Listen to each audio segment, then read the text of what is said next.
मधुर मधुर नाम सीताराम सीताराम सीताराम सीताराम सीताराम सीताराम मधुर मधुर नाम सीताराम सीताराम। जब भगवान श्री राम सिंहवेरपुर में निषाद राज के दिए हुए आसन पर विराजमान थे, कंदमूल खाने के बाद, जल पीने के बाद जब विश्राम करने लगे तो निषाद राज ने अपने नौकरों को, सेवकों को जगह जगह बिठा दिया कि कोई भी जंगली जीव श्री राम के पास ना आने पाए। और जब ये व्यवस्था उसने कर दिया तो ये जो केवट गंगा में नाव चलाता था, इसकी ड्यूटी जहाँ लगी वो वहीं पर लक्ष्मण कुमार बैठे थे और उन्हीं के पास निषाद राज का, लक्ष्मण का सत्संग चल रहा था। हमने आपको बताया था कि निषाद को लखन लाल ने जब बताया कि राम ब्रह्म परमार्थ रूपा अविगत अलख अनादि अनूपा, प्रभु श्री राम परात्पर पारम परमेश्वर हैं, अलख हैं, अनादि हैं, अविगत हैं। तो निषाद राज और लक्ष्मण की कथा को केवट सुन रहा था, बड़ा प्रसन्न हुआ, मन में श्री राम के प्रति प्रेम बढ़ा। प्रातः काल का समय निषाद राज से निवेदन करता है, केवट आपकी श्री राम आए, कुछ चाहता हूं मिलेगा। निषाद राज ने कहा बोलो क्या चाहते हो। केवट ने कहा ये अभी गंगा पार जाएंगे थोड़ी देर, गंगा में नौकाएं बहुत हैं, हटा दी जाए, केवल मेरी रह जाए। दूसरी बातें चाहता हूँ, आज गंगा किनारे चाहे जितनी देर इन्हें रोके रहूं, आप मुझ पर नाराज ना होना, मैं आपकी बड़ी गरीब प्रजा हूँ, इतनी कृपा करो। निषाद राज दोनों बातों को मान लेता है।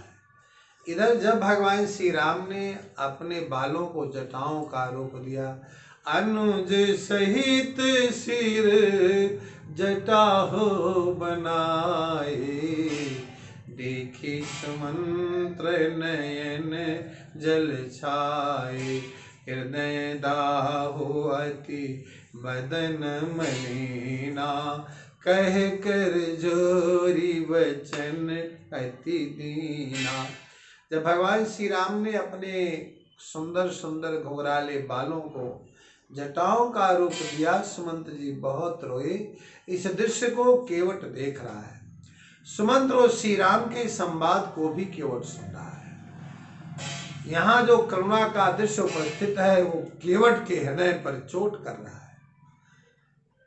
सुमंत को वापस करने के बाद जब प्रभु श्री राम गंगा के किनारे पहुंचे तो केवट नाव लेकर इसी पार खड़ा था। जब राम जी को देखा तो नौका लेकर उस पार चला गया। लक्ष्मण कुमार ने कहा भैया कितना ढीठ है, अभी तक यहीं खड़ा था, हम लोगों को देखा तो उस पार चला गया। पर सुनता है केवल नाव को लेकर उस पार क्यों गया? उसमें एक प्रधान कारण ये है, अभी अभी केवट ने देखा है कि श्री राम के नेत्रों में आंसू थे, किशोरी के नेत्रों में आंसू थे, लक्ष्मण कुमार भी अश्रुविह्वल नेत्रों से खड़े थे। तो उसके मन में विचार आया, लाओ इस वातावरण को बदल दूं, नाव उस पार लेकर चला जाऊंगा तो प्रभु श्री राम का सारा ध्यान मुझ पर हो जाएगा और जो सुमंत्र की वार्ता है उसका इनके द्वारा विस्मरण कर दिया जाएगा। गोस्वामी रामायण बतलाते हैं कि मागी नाव न केवट आना, कहा तुम्हार मर्म मैं जाना। ये केवट का प्रेम है, केवट की भक्ति है, जो भगवान से नाव मांगने पर भी केवट लाने का प्रयास नहीं कर रहा है। भगवान ने कहा भैया नौका ले आ, केवट ने कहा नहीं लाऊंगा। क्यों? कहा ही तुम्हार मरम मैं जाना। भगवान ने कहा तुमने मेरा मर्म कैसे जान लिया? बड़े बड़े योगी जति सन्यासी ऋषि मेरे मर्म को नहीं जान पाए, तूने कैसे जान लिया? केवट ने कहा प्रभु जीवन में पहली बार मैंने कथा सुनी है, किसी ढोलकिया वाले से नहीं, लक्ष्मण कुमार से। और उस कथा में मुझे ज्ञान हुआ कि राम ब्रह्म परमार्थ रूपा। बड़ा भाग्यशाली हूँ मैं। ऐसा परमात्मा मेरे सामने है, ऐसा ब्रह्म मेरे सामने है जो तीनों लोकों को पावन बना देता है, पुनीत बना देता है। इसलिए यदि आपको गंगा पार जाना है तो मेरी एक ही इच्छा है कि अपने चरणों को मुझसे मेरे द्वारा धुलवा लीजिए। केवट में जो राम जी की भक्ति उत्पन्न हुई वो सत्संग के माध्यम से। याद रखना, सत्संग मिलता है तो जीवन में परिवर्तन आता है।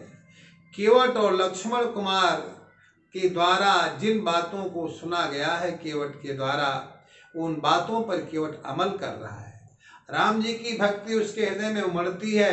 सोच रहा है गरीब आदमी हूँ, थोड़ी देर वार्तालाप कर लूँ, नहीं तो इनसे बात करने का हमें अवकाश ही कहाँ है, हमें वहाँ जाने की गुंजाइश ही कहाँ है। केवट कहता है कि देखो प्रभु कि पद कमल धोई चढ़ाई नाव, ननाथ उतराई चों। पद कमल धोई चढ़ाई नाव, ननाथ उतराई चों। मेरे स्वामी केवल छोटा सा काम चाहता हूं मैं, आपके चरणों को धुल करके चरणोदक पान करना चाहता हूं और वचन देता हूं कोई मजदूरी भी आपसे नहीं लूंगा। पद कमल धोई चढ़ाई नाव, ननाथ उतराई चों। मैं राम राउर सपथ दशरथ आन सब साची को। बरु तीर मारहु लखन पे, जब लगी न पाय पखारियों। बरु तीर मारहु लखन पे, जब लगी न पाय पखारियों।